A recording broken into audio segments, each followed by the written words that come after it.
Olá a todos, vamos dar início à nossa aula. Eu sou a professora Gisele Palmeira, professora de Biologia.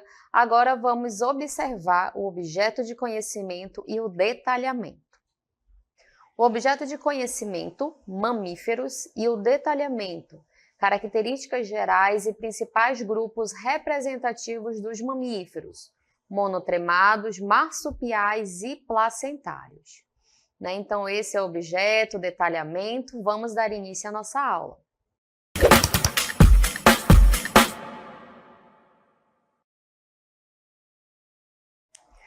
E aí vamos iniciar a aula sobre o grupo dos mamíferos. Estamos estudando sobre os vertebrados. E aí a gente chegou num grupo muito interessante, inclusive um grupo onde nós estamos inseridos. A gente vai observar no decorrer da aula muitas características que estão relacionadas aos mamíferos e a gente vai conseguir identificar essas características com o nosso próprio organismo. Mas antes a gente trouxe aqui uma espécie bem interessante, A gente tem aqui 3 capivaras fazendo parte aqui do início da nossa aula. As capivaras, elas são consideradas o maior roedor do mundo, Então, eles são mamíferos, Eles apresentam características específicas que enquadram esses roedores no grupo dos mamíferos, A gente pode observar a presença de pelo, por exemplo, no corpo desse animal. Ele vai apresentar estruturas como glândulas mamárias, entre outras que a gente vai conhecendo aos poucos. Então, as capivaras, elas geralmente vivem em grupos, E nesses grupos geralmente vai ter um macho ali dominando e várias fêmeas, Elas vivem ali no modo hierárquico também, Elas também apresentam, uma característica onde elas conseguem viver no ambiente terrestre, mas elas gostam bastante do ambiente aquático, como a gente observa aqui ao lado, É muito comum a gente ver uma capivara nadando, e aí ela tem uma estrutura no seu rosto, onde a orelha, o olho e o focinho, eles ficam quase numa linha aqui, linear, justamente para quando ela está ali nadando, ela consegue colocar ali a cabecinha para fora, consegue respirar, consegue ver e escutar, Então, ela tem aí essas características bem legais, e lá na água, geralmente ela vai para se esconder de um predador ou para buscar um alimento, Porque eles são seres herbívoros, eles vão se alimentar de frutas, de vegetais. Como eles são roedores, ele tem os 2 dentes dele incisivos, que são os da frente, bem grandes, e aí geralmente eles vão lá num caule, numa árvore, e ficam roendo aquele caule, Então, tem características bem legais aqui dessas capivaras, que estão iniciando aqui a nossa aula sobre mamíferos, e aí elas apresentam essas estratégias, Elas conseguem viver um pouco em sociedade, a gente sabe ali do crescimento da cidade, então a gente acaba convivendo mais com essas espécies. Elas fazem parte aqui da América do Sul, nativa, e ela é encontrada em diferentes cidades, tá bom? Diferentes cidades podem apresentar as capivaras. Inclusive, por exemplo, lá em São Paulo, existem capivaras que conseguem sobreviver numa água poluída, Então, ela tem também essa característica, Ela tem essas adaptações, tá bom? E aí, vamos observar, quanto aos mamíferos, a sua classificação taxonômica. Olha só, dentro da classificação taxonômica, a gente trouxe aqui a ordem que fazem parte dessa classificação, iniciando lá pelo domínio. Quando a gente fala do domínio, a gente está falando dos eucariotas, são aqueles indivíduos que apresentam carioteca, aquela classificação mais geral. Depois a gente tem o reino Animalia. Depois do reino nós temos o filo, que é o filo Chordata. Depois do filo nós temos um subfilo, que é chamado de Vertebrata, que são os seres vertebrados, Como a gente diferencia dos invertebrados. devido ali à presença de uma coluna vertebral. E aí a gente chega na classe, que é a classe mamália, que é onde a gente vai falar ali das características dos mamíferos, né? Então, para a gente caracterizar um animal como um mamífero, ele precisa apresentar algumas características. E aí é isso que a gente vai observar, né? Por que aquele animal ele é um mamífero? Vamos observar aí uma das características, que é a presença de pelos, né? Se você olhar aí o seu braço, a sua perna, você vai observar pelinhos, né? Pelos que fazem parte dessa característica dos mamíferos, a presença de pelos. E uma outra característica bem importante são as glândulas mamárias. Né, alguns indivíduos apresentam a mama, né, que é um órgão específico para sair ali o leite, mas existem espécies que não têm mamas. Mas mesmo assim elas apresentam glândulas mamárias no seu corpo, e aí tem um poro, né? Poros que são aberturas pequenininhas onde o filhote ele consegue ali se alimentar. E aí a gente tem uma imagem, né, que representa bastante aí a nossa sociedade, né, que é um bebezinho mamando, se alimentando, é o primeiro nutriente do bebê. Então, o leite, né, que sai ali dessa mama, ele é produzido através das glândulas mamárias, né, onde ele fica armazenado. Essa primeira imagem, ela mostra pra gente um recorte, né, como se fosse um recorte aqui da anatomia de uma mama, onde a gente consegue observar aqui a sua estrutura, né, essa é a mama, aqui é o orifício por onde vai sair o leite, né, que esse bebezinho aqui, ó, está se nutrindo, e aqui a gente observa a presença dessas glândulas mamárias, a gente observa a presença de vascularização também, e aqui ao redor a gente tem as células de gordura, né, que fazem parte dessa estrutura, tá? Então, as glândulas mamárias, elas estão relacionadas com a produção do leite. E esse leite materno é o primeiro alimento do bebê, né, que vai nutrir esse bebezinho ali no início da sua vida, né, levando inclusive, né, além de nutrição, anticorpos, né, anticorpos bem importantes ali para que o bebê consiga sobreviver e ir crescendo. Além disso, vamos observar uma outra estrutura muito importante nesse grupo, que é a presença do diafragma. O que é o diafragma? É um músculo, né? Um músculo que a gente observa aqui nessa primeira imagem. Esse músculo ele vai separar as estruturas aqui, né? Os órgãos que fazem parte do abdômen, com essa caixa torácica, onde a gente encontra aqui, ó, o sistema respiratório, onde tem a presença dos pulmões. Né? Então, o diafragma, ele realiza o movimento de relaxamento e contração. Né? Então, quando nós inspiramos ou expiramos, esse diafragma vai ali contrair ou relaxar. Né? No momento que nós inspiramos, nós enchemos a nossa caixa torácica, o nosso pulmão, e aí o nosso diafragma ele vai mais para baixo, né? Quando nós expiramos, ele relaxa e sobe, né? Então ele vai realizar esse movimento junto com o processo de respiração, né? Então ele vai ali, ó, contrair ou relaxar de acordo com a inspiração ou a expiração. E esse processo de respiração a gente realiza a todo momento, né? A gente nem se dá conta que está respirando, inclusive, né? Então, daqui a pouco a gente vai observar mais sobre o sistema respiratório, mas a presença desse diafragma, desse músculo que fica entre a caixa torácica e a região abdominal, é uma característica que faz parte do grupo dos mamíferos.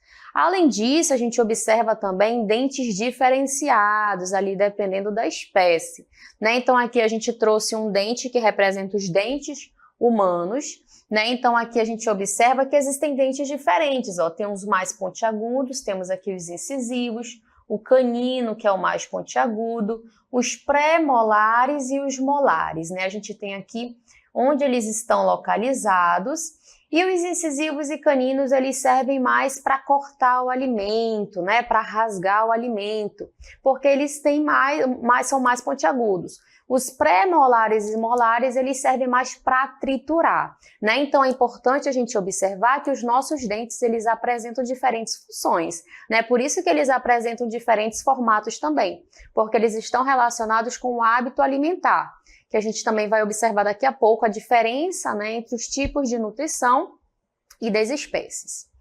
E aí, né, uma outra característica que a gente vai observar quanto aos sistemas que compõem os mamíferos é que eles apresentam um sistema digestório completo, uma circulação fechada e uma respiração pulmonar, né? Então, quando a gente fala do sistema digestório completo, a gente fala daquele sistema em que o organismo, né, aquele indivíduo, ele tem duas cavidades, aquela que inicia na boca e finaliza no ânus, né? O sistema digestório é completo, vai entrar por um canal e sair pelo outro.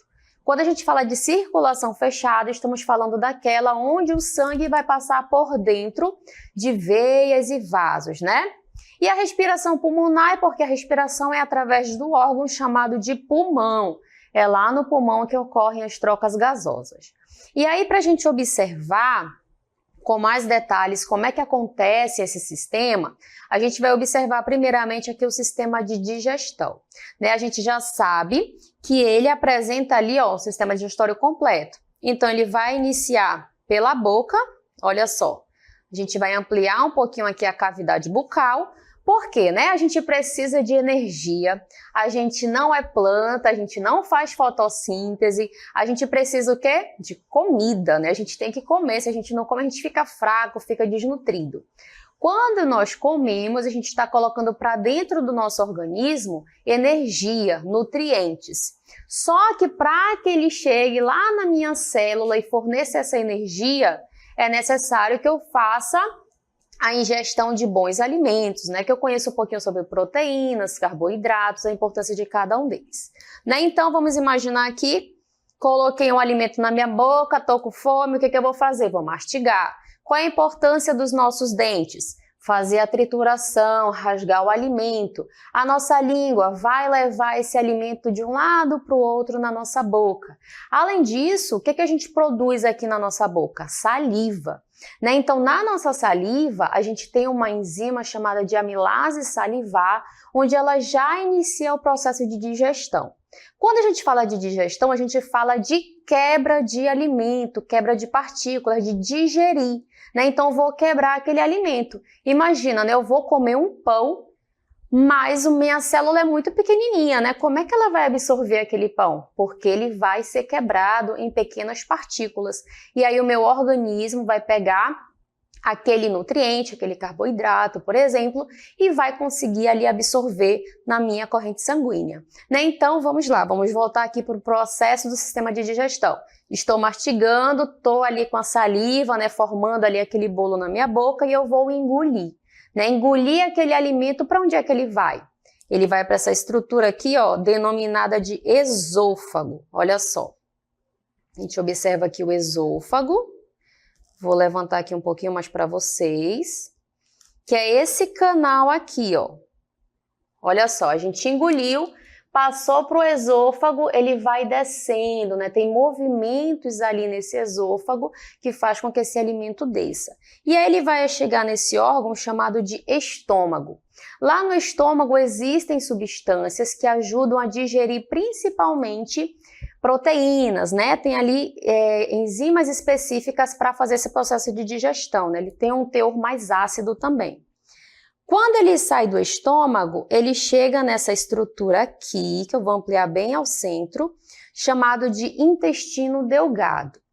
Na primeira parte do intestino delgado, onde ocorre a ligação dela com o estômago, ocorre a ação também de outras substâncias que facilitam o processo de digestão, que é a bile, né? A bile, ela é produzida no fígado e armazenada na vesícula biliar. Essa estrutura que eu observo aqui em verde, né? Então, ela armazena esse bile que auxilia aqui, ó, o processo de digestão, principalmente de lipídios, junto com o pâncreas, que também vai produzir outras substâncias que facilitam o processo de digestão.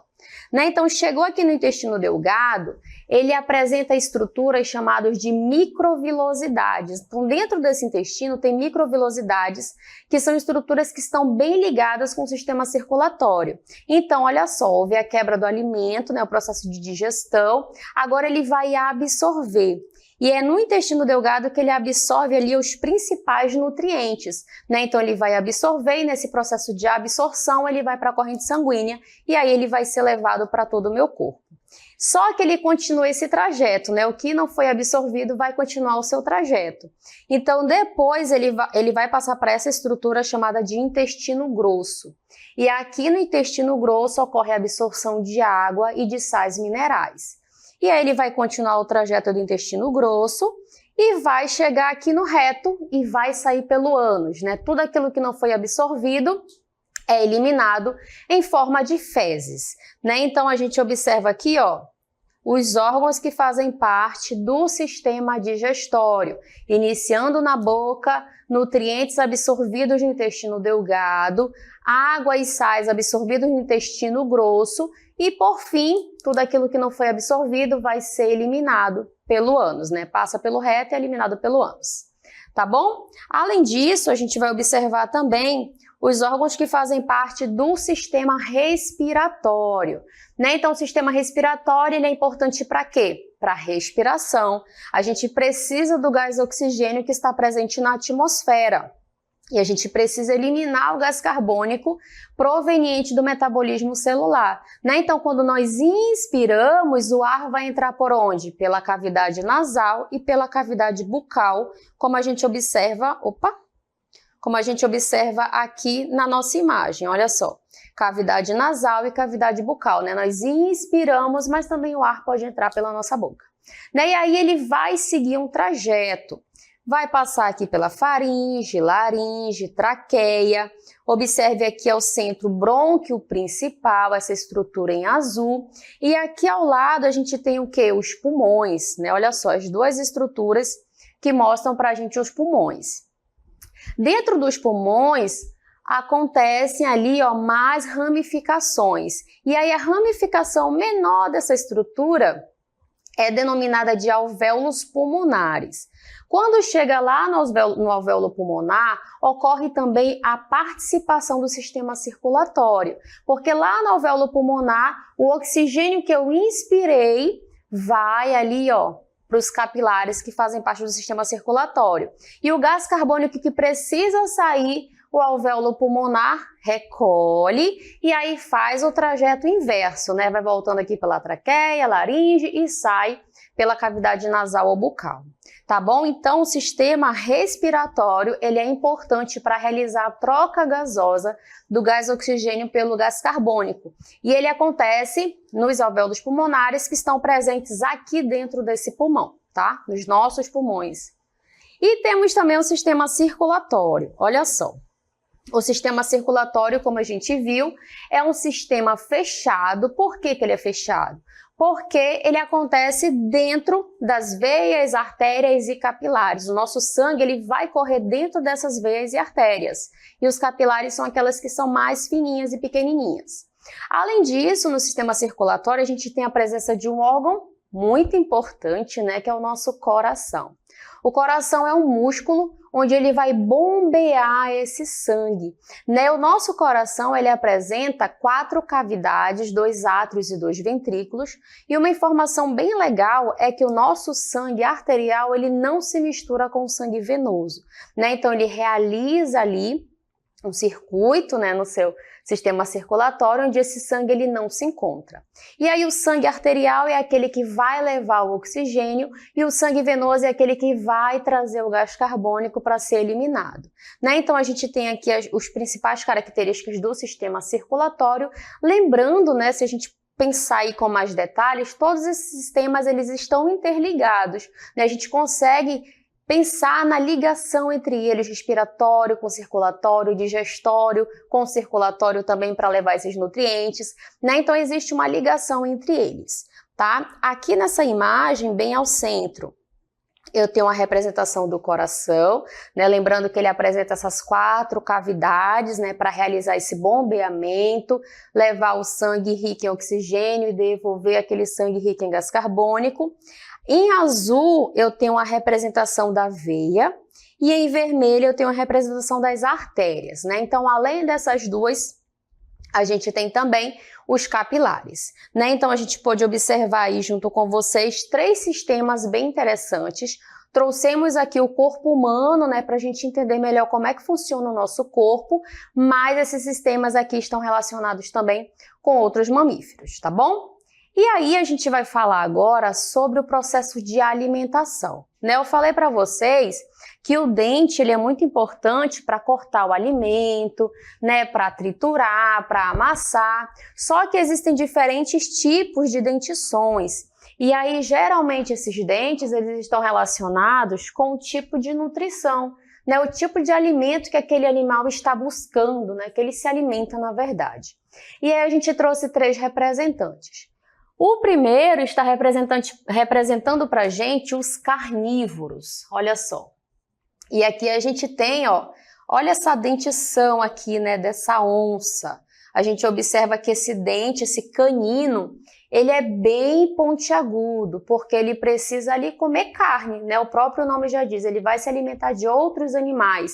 Então, ele vai precisar ali rasgar a carne para que ele consiga se alimentar, né? Então, ele vai utilizar ali o canino dele para conseguir rasgar a carne e comer, né? Então, é estratégia também, né, dos animais. Na segunda imagem, eu observo o exemplo de um herbívoro. E aqui a gente observa que o dente dele, ó, é mais cerradinho, né? Não tem esse dente pontiagudo. Por quê? Qual é o alimento do herbívoro? Ele vai comer plantas, vai comer vegetais, né? Então, não precisa desse esforço todo de rasgar carne, né? Ele vai pegar uma plantinha, vai ficar ali triturando, né? Então, a dentição dele vai ser diferenciada, vai ser mais cerrada também. No caso do cavalo, do boi, né? A gente consegue observar essa característica. E a terceira imagem, né? Volta aí a falar dos seres humanos, né? Os mamíferos aqui, que são onívoros, né? E aqui a gente consegue observar dentes também pontiagudos, como os caninos, né? Os que conseguem ali realizar, rasgar o alimento, porque os onívoros estão relacionados com aqueles seres que comem tanto carne quanto vegetais, né? Então também apresenta essa dentição diferenciada. Tá? Então, vimos que a alimentação, dependendo da espécie, aquele animal pode ser carnívoro, herbívoro ou onívoro. E o dente também está relacionado com esse processo de mastigação ou maceração do alimento. Quanto à reprodução, a reprodução é dioica, com sexos separados. A fecundação é interna, acontece dentro do corpo do animal, e existem espécies que são ovíparas ou vivíparas. As espécies ovíparas são aquelas que colocam ovos, que a gente vai já observar, e as vivíparas não, né? O embrião ele vai ali se desenvolvendo dentro do corpo da mãe. E aí a gente tem essas 2 espécies, né? A espécie que coloca ovo, o onitorrinco, e aqui a gente tem, né, o macaquinho com o seu filhote, né, representando os vivíparos. Quanto à classificação dos mamíferos, a gente vai observar que eles são classificados em alguns grupos. O primeiro grupo é o grupo denominado Alotéria, né? E aí, esse nome vem do grego, onde alos significa diferente e therion, animal selvagem. É um grupo de mamíferos primitivos conhecidos do Triássico ao Terciário, né? Então, aqui a gente tem uma espécie que representa a Alotéria, e essa espécie não vive mais nos dias de hoje, né? Uma espécie que já foi extinta, mas que ela estava relacionada ali aos grupos dos mamíferos. Um outro grupo, né, esse que a gente vai observar agora, é denominado de Prototéria, que são conhecidos como os monotremados. Eles são conhecidos ali pela capacidade de botar ovos, né, por possuírem mamas sem mamilos, né? Essa é uma outra característica deles. Eles não possuem mamas, na verdade eles têm as glândulas mamárias, né, mas os filhotinhos vão absorver esse leite através dos poros presentes no corpo desse animal. E aí dentro do grupo dos monotremados a gente tem 2 representantes, o ornitorrinco e as equidinas. né? Então aí ao lado a gente tem a imagem que representa esse grupo, né? Então a principal característica aqui é essa capacidade de botar ovos, né? Eles são animais ovíparos. E aí a gente chega numa outra classificação que é chamada de teria, e aí ele é dividido em dois grupos, a metateria e a euteria.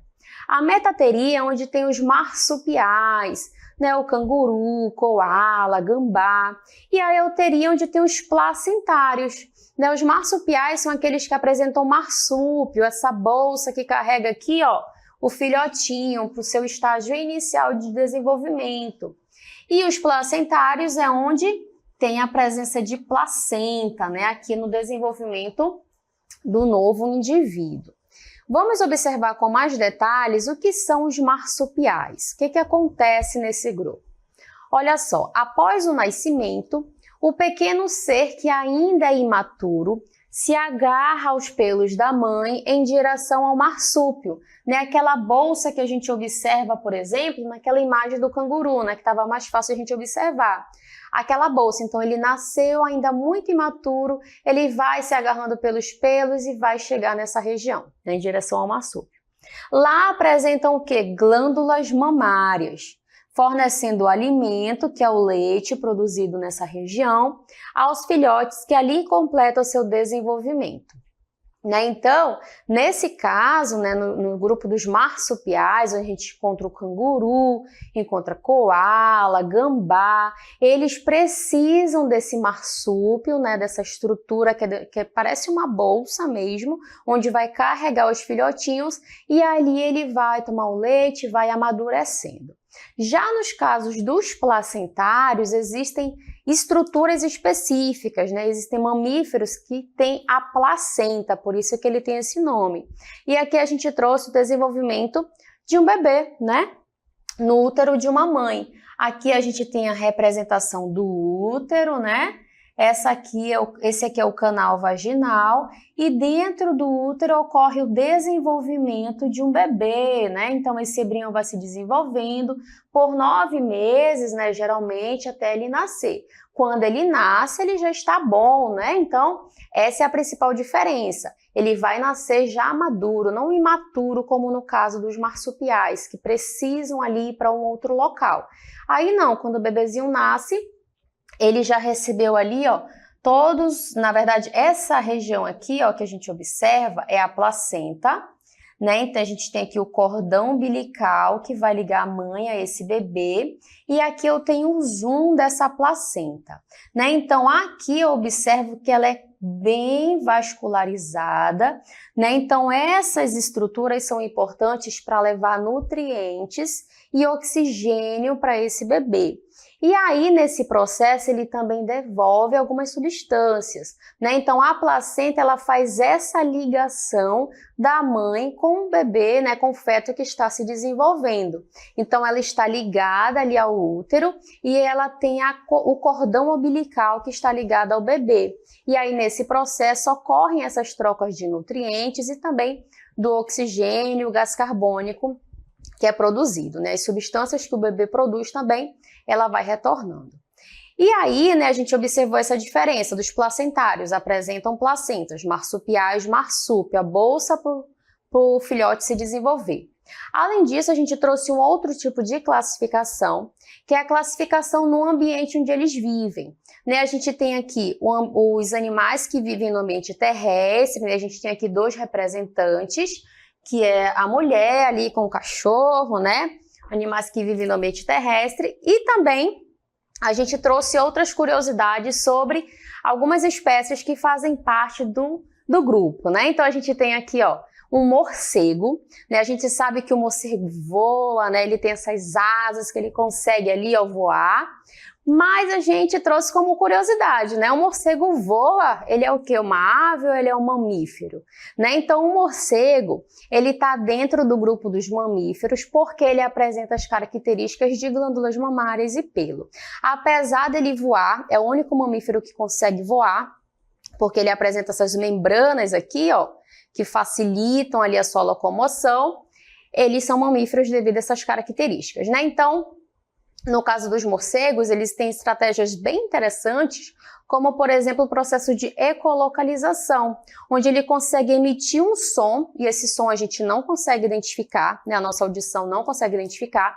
Ele emite um som, esse som bate em alguma barreira e retorna, né? Por isso que é ecolocalização. E quando retorna, a audição dele é específica para entender o que está ali ao seu redor. Ou é uma presa, ou é uma parede, né? Então ele consegue identificar o local onde ele está através do processo denominado de ecolocalização.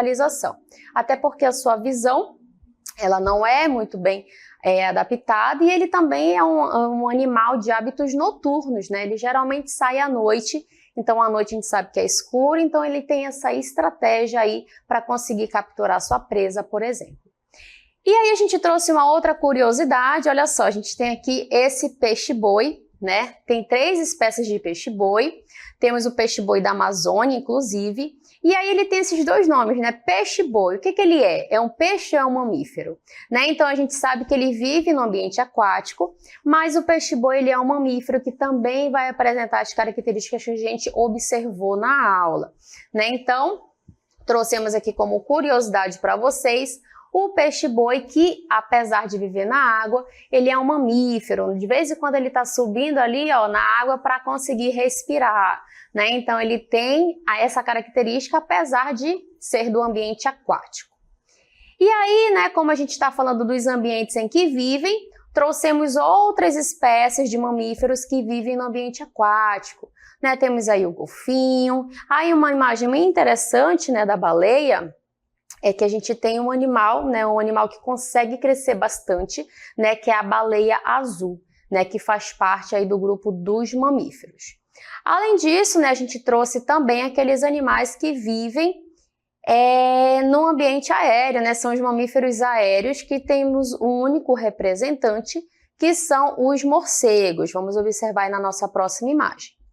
Muito bem, então a gente classificou aí para vocês também os mamíferos que vivem no ambiente terrestre, né, como nós, seres humanos, os cachorros, os gatos, aqueles que vivem no ambiente aquático, como o golfinho, a baleia, o peixe-boi.